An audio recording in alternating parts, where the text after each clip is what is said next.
on the Sooner Sports Network from Learfield, live at Rudy's Country Store and Barbecue. This is Sooner Sports Talk, presented by Rudy's Country Store and Barbecue, bringing you the best in real Texas barbecue. Sooner Sports Talk is also brought to you by Riverwind Casino, good times, great rewards, and by Bud Light, easy to drink, easy to enjoy. This is Sooner Sports Talk. Now, here are your hosts, Teddy Lehman, and the voice of the Sooners, Toby Rowland. What a week it is. Welcome back to Rudy's, everybody. The SEC opener coming up on Saturday night on Owen Field. The Oklahoma Sooners and the Tennessee Volunteers. We're going to talk all about it with head coach Brent Venables coming up. We're also going to look back at a big victory to move the Sooners to 3-0 as they got by Tulane 34-19. And here to help me talk about it is the best color analyst in America, the Butkus Award winner, Teddy Lehman, ladies and gentlemen. How we doing, Toby Rowland? What's up, partner? Not a lot, man. Exciting week. Yeah. It's going to be fun. This is one of those temper your enthusiasm weeks so you're not exhausted by Friday. Yeah. You know what I mean? Because I agree. The Vol Army is headed our way with umpteen thousand people in that pastel orange, and we're going to have quite an atmosphere on Saturday night. Before Coach gets here, what are your initial thoughts on the win over Tulane? There was a lot of good in there. There's, clearly some stuff still that needs improvement. You got to start with the defense. I thought they were fantastic. And how about that? Closing it up, R. Mason Thomas getting to the quarterback. He was awesome. Forced a couple of turnovers, which was really good. Continued to be great stopping the run. And then on the offensive side, I thought Jackson Arnold was really assertive. He went out and attacked that football game, did some great things with his legs, got in a nice rhythm early, completing some of those passes. It was great to see him, finding Deion Burks all over the place. Still got some things to work on, obviously, but I thought it was a good stepping stone. Opening segment presented by Noble McIntyre, McIntyre Law, the law firm you should turn to for all of your personal injury needs. And that cheer you hear is for this guy right here. Please make welcome the head coach of the Oklahoma Sooners, the 3-0 Oklahoma Sooners, Brent Venables, everybody. Howdy, Coach. Good. How are you doing? Great. How are you tonight? Great. Really good. It's going to be a fun week. It is a fun week. Yeah, we just left practice, and we had a group from a restaurant called Walk-Ons. Yeah, I've heard of it. And it's a national chain. And so we know several weeks ago, Danny announced he was giving $50,000 to the Walk-Ons on our team through his NIL. Right. And split it up between 18 guys. Yeah, what a great gesture on his part, and what a great example he is for not only the guys in the locker room, but for people, society. And so Walk-Ons announced to the team, they surprised the team, they're going to match the $50,000 for the Walk-Ons. Wow. And they're putting one of the 18 Walk-Ons on scholarship, full scholarship tonight, as of tonight. That's cool. Yeah, so they're going to pay. Do we know who it is? Yeah, it's Corey Heineke. Or I say Corey. Owen Heineke. Yeah. How about that? That is very great. Way to go, Walk-On. Yeah. So Owen's already found out. He literally probably 3 minutes ago. Awesome. Yeah, they might carry him off the field. What was the reaction? How did they tell him? How did you tell him? Well, I had to leave. I was. Oh, you didn't get to be a part of it? No, I didn't.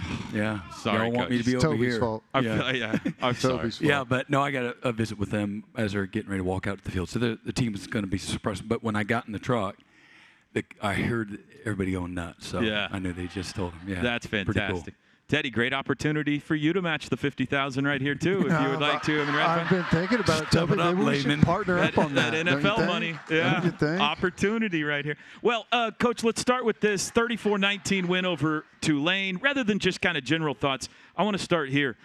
Your team got pressed in the second half. They closed within one, and I'm sure there's some things in there you'd like to do better. But the back half of the fourth quarter, I mean, you got the Bowman pick. You got the Jackson Arnold touchdown run. R. Mason goes bananas. Yeah. Keltner makes the field goal. You really executed well down the stretch to solidify this game. And again, as we know, Tulane is, I think they're give or take like 26-4 4 in their last several years, and a team that last time they were here took us down to the wire, 40-35. Matter of fact, that team in 21, the last time Tulane gave up 40 points was in that game. But so we know the type of players and discipline that team has, and what a heck of a second half.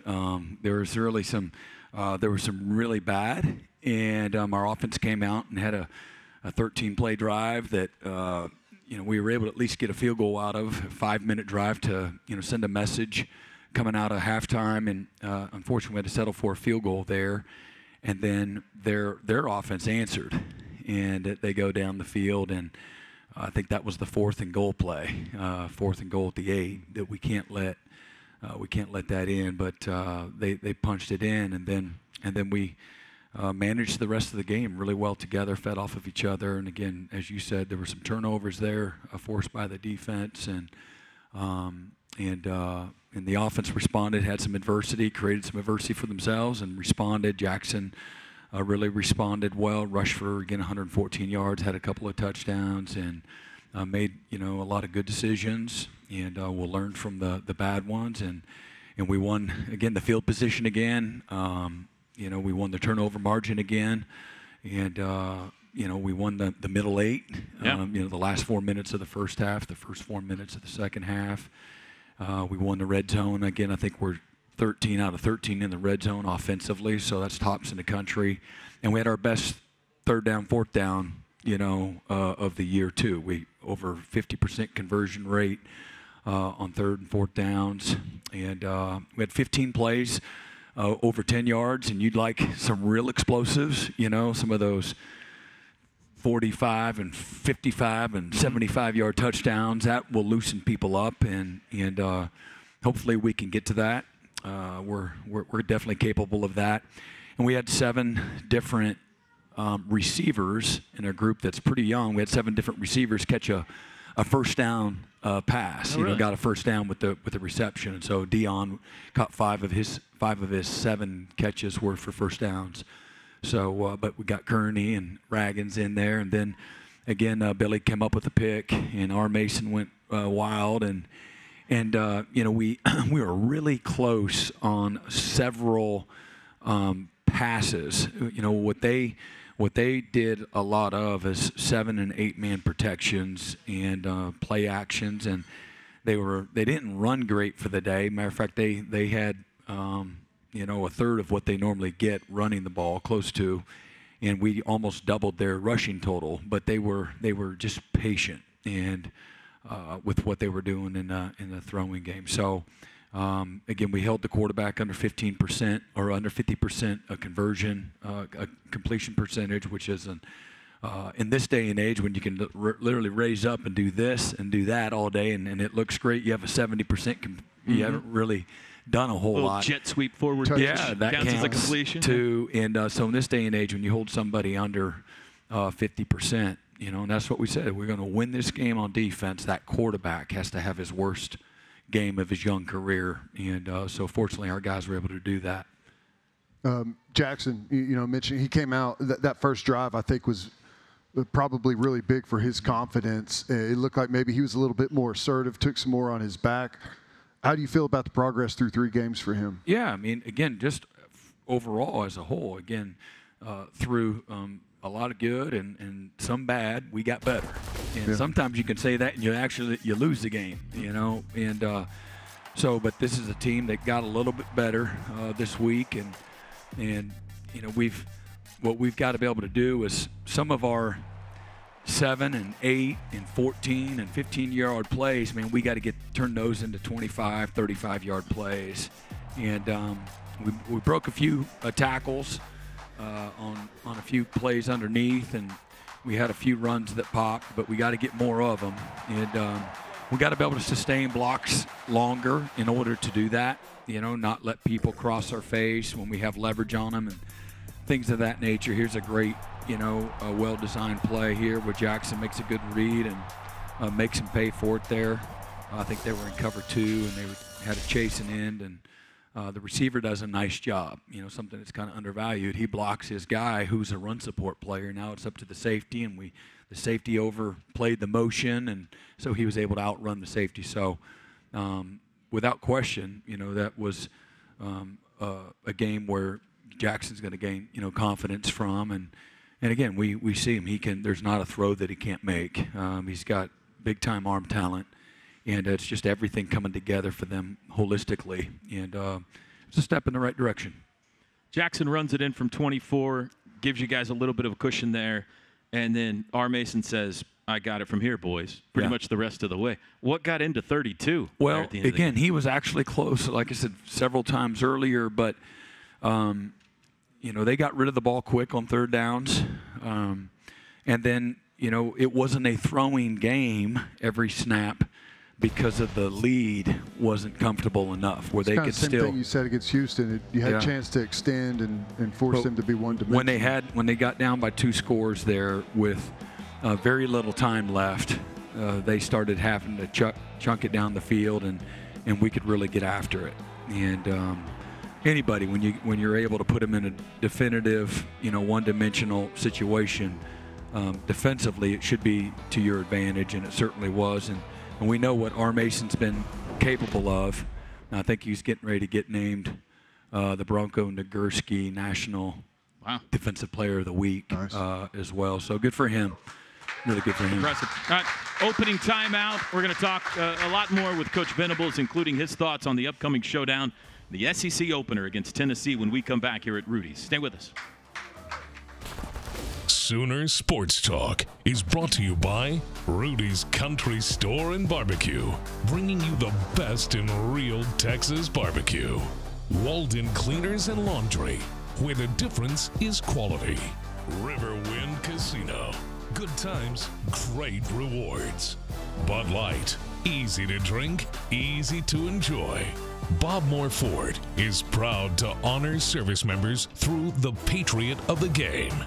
Log on to Soonersports.com/kids for information about joining the Sooner Junior Kids Club, presented by OG&E and brought to you in part by Orthodontics exclusively, Mathis Home, and Devon Energy. Hi, welcome back. Brent Venables, Teddy Lehman with us. OU and Tennessee coming up Saturday night on Owen Field. Ted, why don't you bat lead off this segment? Interior defensive line seems to continue to play well. How'd you think they played on Saturday? I thought Dejon Terry was an animal. I thought that was his best game that he's had here. Yeah, they did a really good job. Probably didn't show up in the stat sheet as much as they did in the first 2 games, but they really got good push. They're making improvement. DJ, who had a high hamstring pull during fall camp at times, he missed a significant amount of time. Close to 10 days, which is a long time in fall camp. So he's really getting into a good shape and feeling really good, playing quicker, and he's a really powerful guy, gets a lot of knockback, and there's very little room, in matter of fact, squeezes those. If they're both in the A gaps, they do a good job of knocking the A gaps into the B gaps, and just there's not a whole lot of, push going on, from the offense, with those guys in there. This segment brought to you by Dos Equis. Dos Equis, the official import beer of OU Athletics. Go for Dos. Enjoy Dos Equis responsibly. I'm going to ask the obligatory health check question. You can say no comment if you'd like, but health check. Well, this is right on time because, this is our first week that now we go to. You've got to file this protocol. You might as well file it tonight in front of us. So I don't talk about it anymore. It's just one thing I don't have to talk about. Right. Because it all the reporting all just takes care of itself. Is that Wednesday that you have to turn that in, I believe? Mm-hmm. Okay. All right. Yeah. So that's a no comment you'll see on Wednesday. Yeah, it's just kind of one thing off of my plate. Yeah. Do you do that? How does that work? What's the protocol for? Yeah, it's not me. It's all of our medical team. Yeah. Okay. Mm-hmm. Do you like this? Hate it? I don't care about it. You don't care? Yeah, it's one thing I gotta, I don't have to defend or hide or whatever. I don't have to deal with it. You try to be honest, and a lot of it you don't know, and it's not like the sniffles. When we're talking injuries, you got guys with muscle, pulls, all the soft tissue things are super hard to predict. Everybody's body's different, and you can do the imaging, the MRIs, to figure out the degrees and things like that. But everybody heals different. Some guys are like a Ferrari, Right. and Adrian Peterson, and everything needs to be just right. And then some guys are like that old Ford pickup truck. It's going to start every time. It's old reliable. Every time you start it, it's going to take you wherever you got to go.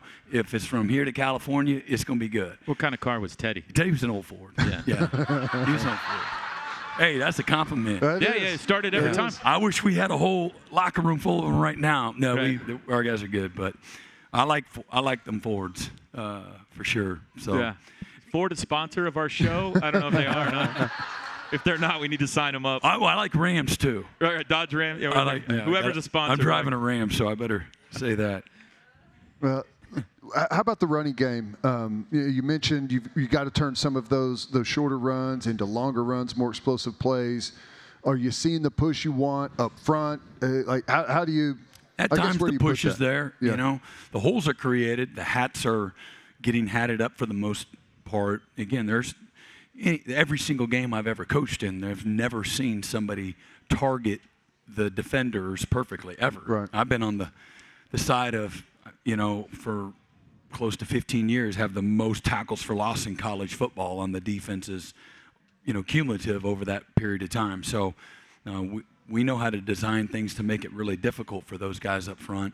They haven't seen a lot of real challenges from a presentation yet, and that's going to start to happen. And but that being said, we've been targeting things really pretty well. And again, as you gain confidence, when you tackle somebody, when you're confident, what happens to the ball carrier when you're confident? So not only you're confident, the timing's right? If you're a baseball or softball hitter, there's this timing mechanism, right? Well, when you're striking somebody, there's a timing mechanism. Mm-hmm. And so what happens when you're a tackler and you're confident? You make the play. Yeah, not only make the play, but what happens to the ball carrier a lot of times? I don't know. They go What, backwards, blow or them do you up? just drag them down? It depends. It Maybe depends. A little bit of both, but yeah. You got him in the A gap, If you Teddy. flush it up, you knock them back. You knock them back. That's right. When you're confident and you're exploding through the ball carrier, well, O-line play ain't any different. You got to explode through people, man. You got to strike people, and you got to snap your hits. You want to hit on a rise.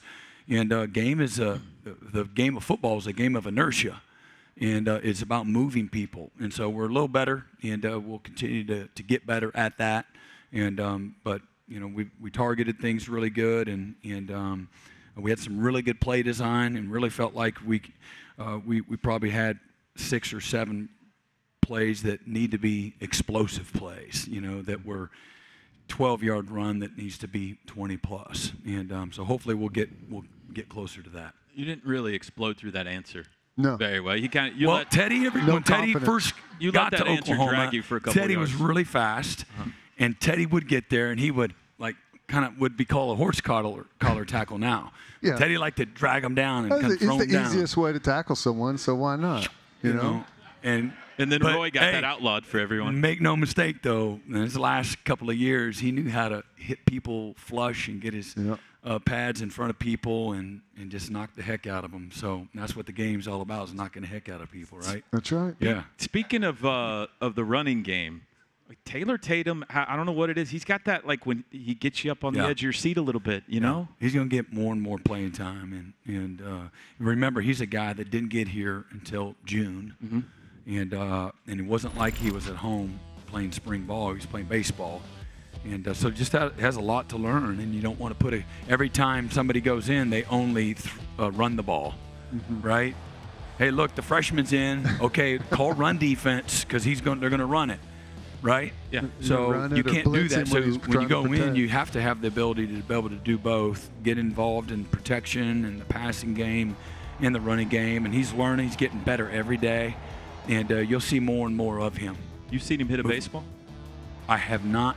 Well, no, wait a minute. I went to his practice. I can't remember. I think that was January. I went to a baseball practice. It was about 40 degrees in Longview, Texas, and the wind was blowing. It was about 7 o'clock at night, and it was their start of spring baseball. Yeah. And so I stopped through there and saw his family and him, and yeah, he can crank it. It's pretty good. Yeah, he's really good. Did you sign off on that celebration, toss it up? Yeah, and why swing? not? That's pretty good. Pretty good, Yeah. right? Yeah, it's good. Do you think that with Jackson, you've had a handful of different backs rotating through. You've had some musical chairs on the offensive line because of injury, having to move guys around. Same thing at wide receiver. Has that stunted him to a certain degree, just not having the consistency with? We know that a lack of continuity with the same group that leads to the cohesion normally. And again, that's no excuse. They gotta get better no matter who's in there. But I think there's a trust factor, and again, when everybody's on the same page, there's communication that's always happening pre-snap too, and getting everybody on the same page. And again, that was our best showing yet of what we wanted to look like, particularly the first half. Mm-hmm. All right, break time. We're talking Tennessee and the matchup this Saturday night in the SEC opener when we come back with Brent Venables here at Rudy's. Stay with us.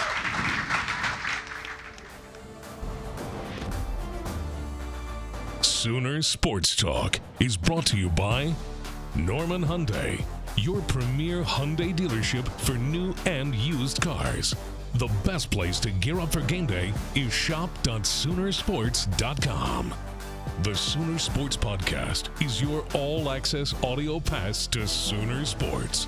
Listen as Toby Rowland and Chris Plank talk all things Sooners.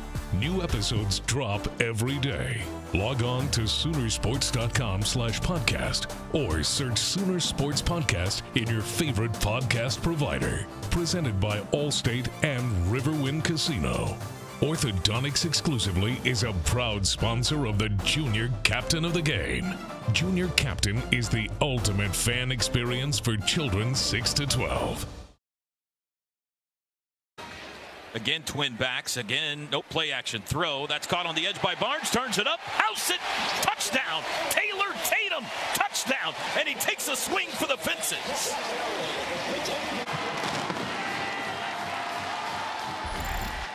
First of 2 touchdowns for Taylor Tatum on Saturday night. The Sooners 34-19 win over Tulane. One more question about that game, and then let's talk Tennessee. Kobe McKenzie gets his first start. Yeah. How did he play for you? He played well. Yeah, he had handful of tackles, and he did a great job scraping, making plays. He did a good job, particularly late once he got into a rhythm, pass coverage-wise. Really did a good job putting color underneath. Some of the intermediate routes over the middle and whatnot, and just got more and more comfortable as the game went on. So he's really, in the last 12 months, has really developed expeditiously, and he's having fun. He's very comfortable out there. And that combination, he and Danny, and Kip was banged up in the Houston game and had a AC issue going on in his shoulder. So, but he played and was good to go. But Kobe just has been really playing and practicing well and deserved to start. Tennessee, number 2 in the country, offense and defense right now. They've got it rolling. What have you seen from them? Yeah, they're long, they're big, they're strong, they're physical, very aggressive, experienced offensive line. Got explosive backs. They got guys on both sides that can really run. Their tight ends are playing incredibly well for them. They're playing a lot of 2 tight end sets. The last few weeks, they haven't really been a 2 tight end personnel. I'm sure they probably surprised some teams, and they get after it. They know how to block you, and the team like that takes the top off you. They love to run the ball as well. They spread you out, and then they got guys that can make a lot of one-on-one plays. And the quarterback is incredibly accurate. He can throw it. He's staying strong and tall in the pocket, and he's got a lot of clear pictures, and he does a good job knowing what to do with the ball. And then defensively, they've done a good job of just building that thing the right way. This is the best unit that I've seen them have. Watching, again, a small sample size, but they're super aggressive, athletic. They've got a really great front, and they've got some new guys in the back end. But again, they can all run and are in a good position. They're very multiple with what they do, schematically. So you're going to see the middle of the field closed. You're going to see, the middle of the field open. You're going to see different styles of structures up front.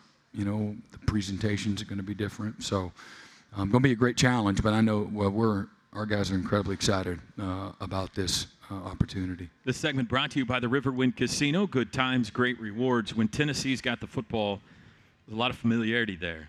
You know Josh Heupel. Josh Heupel knows Brent Venables. Yeah. I would imagine that makes the game planning, fun, challenging. What are your thoughts going into this with as much as you guys know about each other? Yeah, he's changed philosophically, and I've grown and evolved as well. And but what you see, Josh, what he's been doing since a little bit with Missouri, but mostly, when he started at UCF and the things that they've done there, to what he's doing here the last several years is a little bit different. But it's very similar to what Jeff Levy, that offense, did structurally. He's got really, really good players, and then he does a great job. He's still the play caller as a head coach, and he's done a fantastic job, building culture along with recruiting really good players and developing them. And so what we do, and we've stayed in touch through the years, and so really happy for him. And what a great story of redemption for him, just as a coach. And being able to start over is he'd probably be the first one to tell you it might have been the best thing that could happen for him. And, just to, let me rethink on things that I believe in and things that, where the game is going, and get out of this system and get into a new one that as the game, because the game never stays the same. And so you have to, if you want to survive, you got to continue to evolve. And so he's as good of an example of doing that as anybody I've known, and then putting his own, thumbprint on it as well. And so it's unique in some ways, and he's just done a fantastic job in every way. He's got a young quarterback. It's going to be his first true road game start, and coming into a big atmosphere. Does that affect what you guys do at all whenever you've got a young quarterback like that in this type of moment? Well, again, you always want to affect the quarterback. And let's just say it was, the triple option, a couple things in option 101. Don't let him get outside, and you want to confuse and harass and hit that quarterback as much as you can. And so in this world, again, you hope to get there. They do a good job of going so fast and being, if you got your numbers right in the box, all those RPOs, and he just throws it out there outside in one-on-one. If you're trying to help the guys outside, then they're going to bludgeon you to death inside, handing the ball off. And they do a good job of a lot of different styles of run, gap plays, zone plays, QB run game. They'll max protect like I think they were right there, and they can run right by you. And here's another, looks like, is that a 6-man protection there? But they do a really good job, and the quarterback is mature beyond his years. Really, he's just got tremendous natural instincts. And here he's really long, so sometimes it's like, is he not really moving? Yeah. He's chewing long up a lot legs. of grass. Mm-hmm. And here he does a really nice job and you see him doing that as a young player, not out of panic, but when he knows, okay, it's not there, I'm not going to force it, so let me go pick up 5 to 10 yards here. They do a lot of plays, within their offense too, to get you to get you to go to sleep, and a lot of deception type plays. Maybe that tight end's been in the B gap blocking your back, and next thing you know, he's going right past him, same exact look, and that creates a lot of explosive plays too. But that's all set up off of a really good tempo, and then the establishment of the run game through that tempo, and then they open things up everywhere, and they have just murdered the first 3 opponents. Yeah. And so great challenge for us. But that's why you coach. That's why you you play the game. It's not just, well, this is, to play Tennessee. I mean, that's big too. It's two highly ranked teams, and you like to be on that stage, but man, you want to be challenged. You don't want things easy, and you like keeping score. So really, again, as we build our team and improve, this is, we do have this game, on our goal board. Win the league opener. We want to win the first one and try to create momentum for the rest of the season. That's been something that we've talked about for several months. Watching that little highlight reel of him, he's a young quarterback. It doesn't look like he's trying to avoid any of that contact. So he's going up there, and guys are getting shots at him. And it reminded me of, the play with Jackson Arnold where he slid, took the shot. How do you coach that as a defensive coach for your guys coming up? There's the chains right there. Yeah, situationally, and the personality of the quarterback. But, early downs, no need to strain and put yourself in any jeopardizing type position. If it's third down or it's fourth down play, and you know that you're close to the sticks, go get it. Mm-hmm. And don't whether you dive or whatnot, just make sure you get it. Yeah. We had a couple of your questions for Brent Venables when we come back. One more segment with the coach. OU and Tennessee coming up Saturday night on Owen Field. We'll be back. We want to thank all of our Sooner Radio Network affiliates across the state and region. Fans can check out Soonersports.com for an affiliate in your area.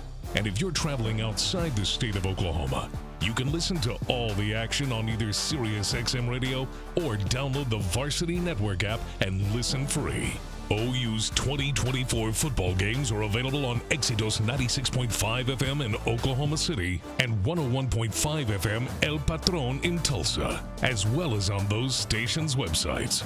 Each OU Spanish broadcast will feature a 30-minute pregame show and a 15-minute postgame show.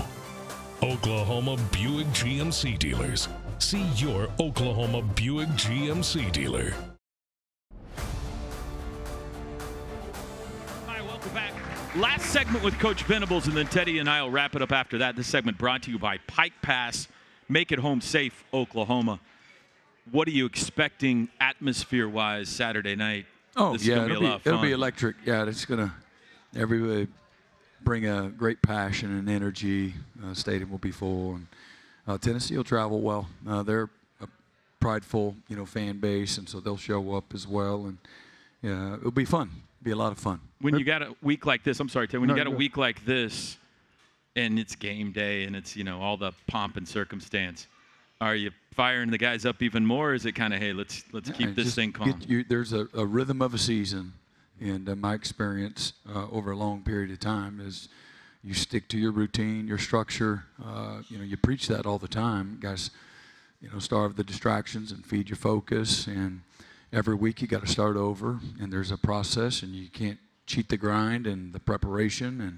And we say it all the time. It takes what it takes. And, that's why you provide structure of a season, a mental Monday, a Tanoga Tuesday, a working man Wednesday, a team Thursday, a focus Friday, successful Saturday, and the players and the coaches all alike. That structure kind of keeps everybody in their lane and out of the gutter, and it just helps you, not play up and down, and that's what you ideally want, is that you play to, standards that you've created, and not worry about expectations. And 1 week it's this team, and 1 week it's this ranking, and 1 week it's that night, and temperature and all that kind of stuff. You don't want guys to play to anything but to a standard. And so it's not who we play, as we say, it's how we play, and focus on that, because that's ultimately what we can control. Mm-hmm.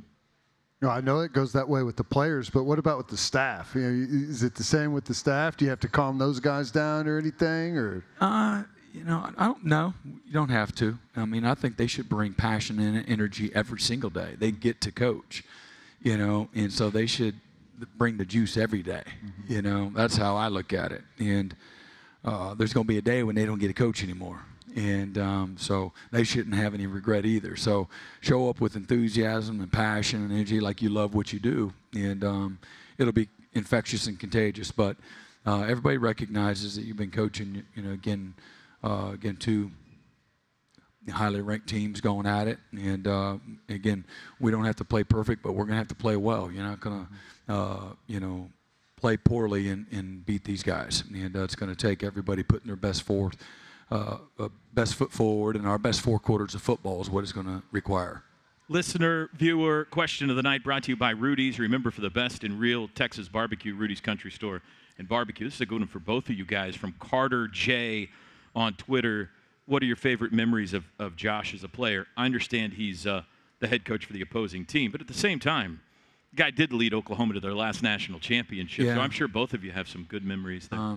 Model of consistency, the same guy every single day. He could be friends with anybody and not have to try. It was just really easy. People wanted to follow him, and he's not a rah-rah guy at all. And, he's a guy that has great poise, and, the moment was never, too big for Josh. And so just great composure and poise as a leader and competitor. Hey, I'll say this. I'd take a bullet for that guy after I got that punt blocked at K-State. He took him down and scored, kicked a field goal, give us a little cushion late. So, I'll do anything for hype. He's awesome, though. Whenever I first showed up, my very first day in the summer, workout, everything, and he took me to eat at Furr's Cafeteria. Oh, yeah. How about that? Big time. $5. Get a little plate for everything. You go through at Furr's. That's it. Grandpa used to love that but place. They have several guys. Willie Martinez is on their defensive staff, and he coached here. I think it was 2009 and 10 and 11. And then Mike Eckler, who was a college teammate of mine at Kansas State as a linebacker, is a year younger than I was. He came here to Oklahoma and was our graduate assistant in 2000, maybe 2, 3, and 4, and then he went to LSU. He's been to Southern Cal, been to Nebraska, been to Indiana. He's been to Georgia. He's the special teams coordinator there at Tennessee, and then of course Joey Halsley, who's their co-OC and quarterback coach, and does a great job, and was a quarterback here as well. PJ got, I think, maybe more run than he's gotten since he's been here on Saturday night. He coming along pretty good? PJ Adebawore? Yeah. Yeah. He had it's funny. So we had, it's not funny, but it was just like, right on time. It's kind of one of those years, but he got hurt in the week before our opener, and we were doing what we call the Boomer Bowl, and it's just we do everything from get on the buses and go to the hotel, and we show everybody. We had 55 guys that weren't here a year ago, so we got to show them where we meet, where we eat, where we walk through, and then we bus over. Here's how we do the Walk of Champions, and we go in there and we have a scripted, about an hour-long, non-padded,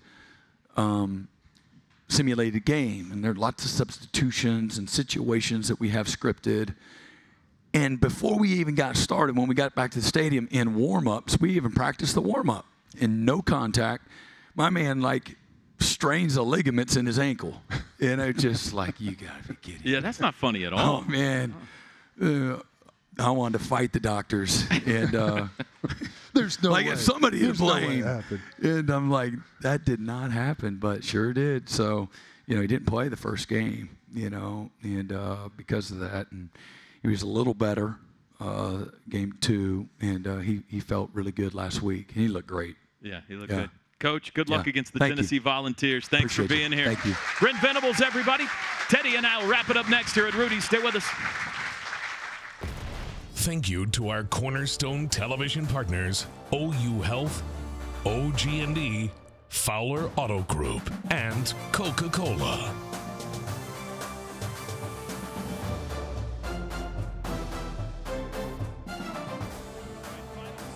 Final segment on a Monday night. Big week, SEC opener. We've been looking forward to this for a long time. Final segment brought to you by your Oklahoma Buick GMC dealers. What caught your ear from Coach Venables tonight, Ted? Well, as you would expect as a head coach, kind of downplaying how much different this one is, right? You got to make them all seem the same. And I think the players are going to hear that and receive that and kind of lean on some of the experienced guys to lead that charge. But I mean, he's right. You don't have to play perfect, but you have to play really, really good. And I think that's going to be the case in all three phases. All right, it's time for our hot takes, our bold predictions. We've only had one correct so far in 3 weeks, and that was Josh Norman back in week 1. Okay. Do you want to know what first show predicted or not? Yeah. Gabe Eichert said there would be a Jackson Arnold touchdown of 50-plus yards. Okay. So an explosive play. Yeah, that'd be nice. Caleb Kelly predicted 4 takeaways for the OU defense. 4 takeaways. See, I was going to go in that same general area, perhaps. What else we got? I predicted Deion Burks 2 touchdowns. Not very bold. Okay, that's it. I like the takeaway. He said 4 takeaways. I was going to say 3. I think 3 is bold. And like 3 takeaways, and I think we score on defense or special teams. Okay. So point somewhere other than offense. Right. And I'm not talking about kicking field goals. I'm talking about a return or a block or I got you. Create something on special teams. Okay, that's bold. I like it. 3 takeaways plus points on either defense or special teams. Yeah. Tennessee, I mean, they're really good. I know we got 5 days, I guess it is, 6 days till this game, 5 days. What's your gut feeling on what's really important on Saturday night? Well, I think our defense can have a lot of success against them. I mean, they've got a good offensive line, but from what I've seen from them, it doesn't look to me like we can't control the line of scrimmage on defense. And if we can do that, no one has done that to them yet or been close to it. And if we can do that and put pressure on that young quarterback, things are going to look totally different for him than they have for the first 3 games. Is it all about reading that RPO? Yeah, but you could see in those highlights, he's had a wide open pocket and he's throwing down the field to wide open players. I mean, it's almost, in my opinion, a blessing in disguise that they've won the way that they've won, because I don't expect it to look like that at all for him on Saturday. Should be good. We'll be on the air with you at 3:30 Saturday afternoon for the Sooner Radio pregame show. Kickoff at 6:35. The SEC opener, long awaited, OU and Tennessee. We'll see you next week. Boomer Sooner, everybody.